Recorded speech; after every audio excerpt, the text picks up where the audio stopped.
Uh, Hello, good morning. So today we'll go for traceability matrix. Okay.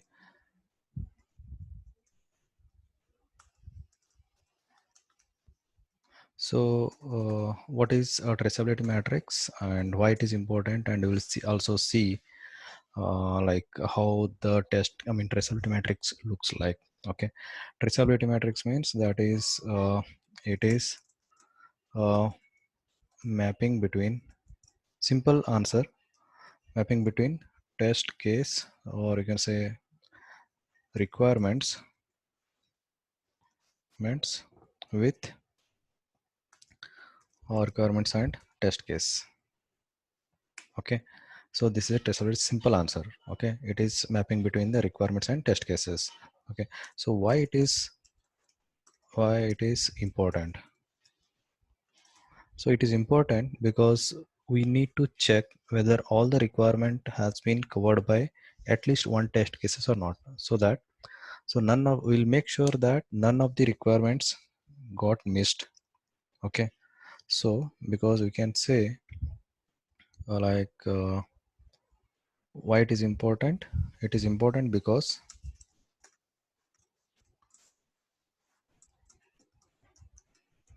we need to make sure that the that none of the requirements got missed, right? Or you can say, and it's also you can say like uh,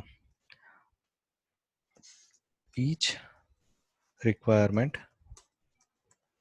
should get covered by at least one test case, right? So now we'll see how we can prepare a test case. Okay, there are again two types of traceability matrix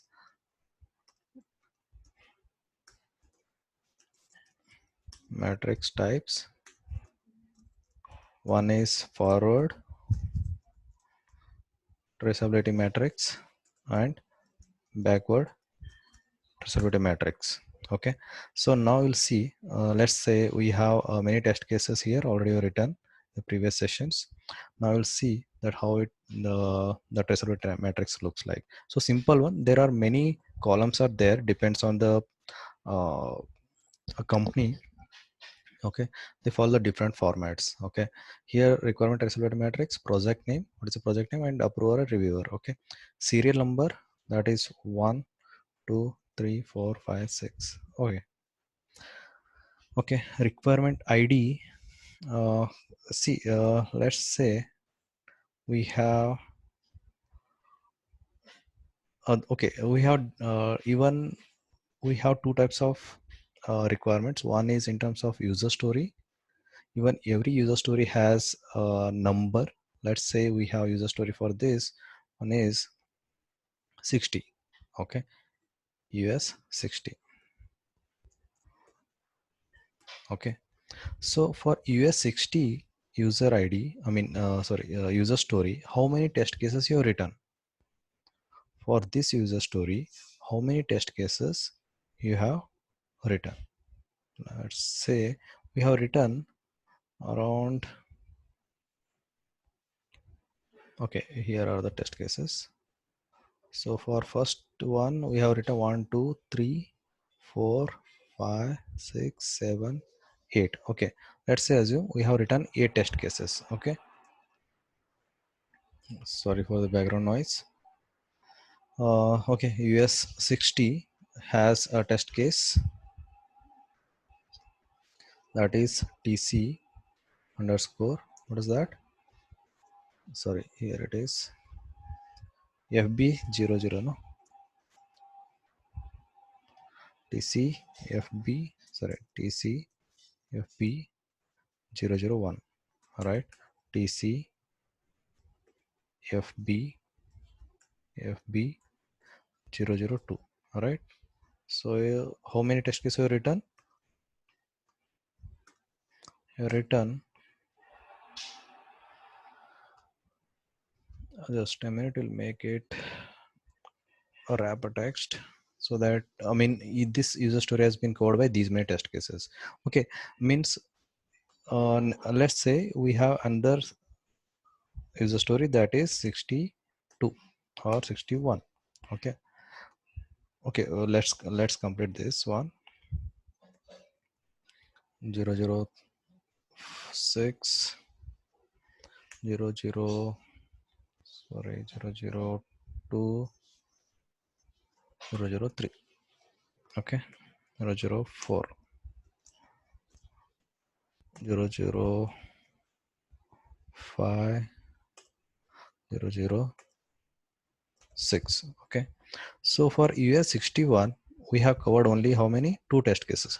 Let's say we have covered only two test cases. So TC TC FB 008 and TC FB 00 or 00110. Okay, we have covered only two test cases for the US 61. See, each test case or each requirement ID should have at least one test case. Okay, right?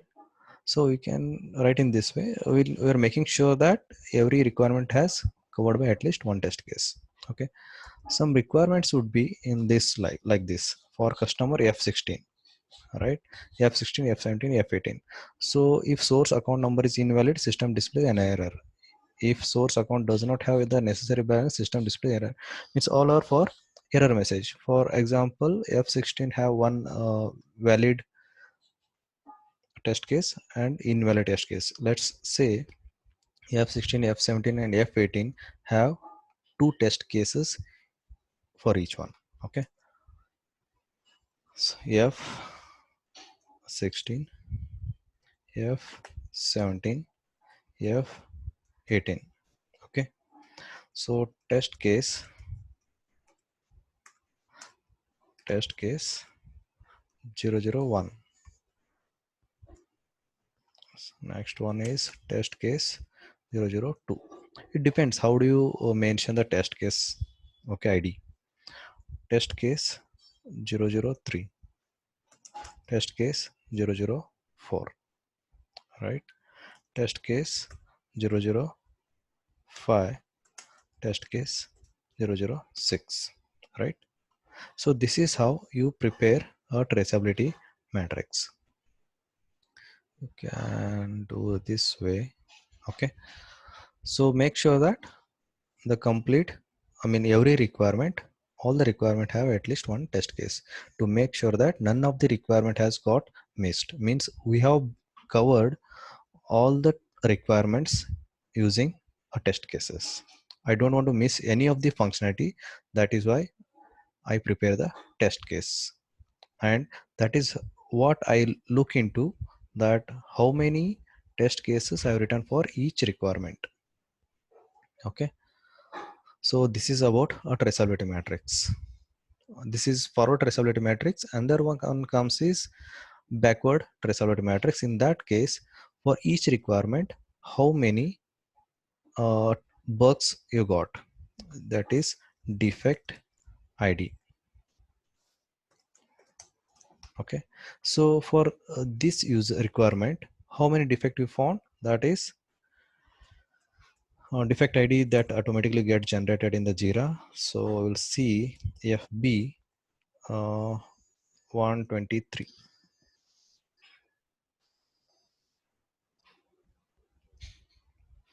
Okay, next one is FB 186.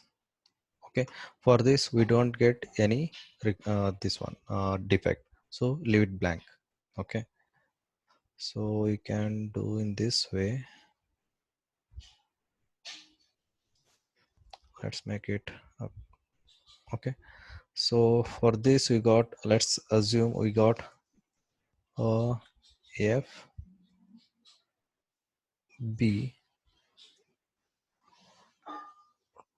386. So this is 386, 123, these are all assumed, and these numbers will get, FB means that is a project name, and 186 is a ID which is got generated by the Jira. Okay, let's say we got nothing here, and we got nothing here. So mapping between the requirement and defect ID is called backward traceability matrix, and mapping between the requirement ID and test case, that is forward traceability matrix. Okay, fine.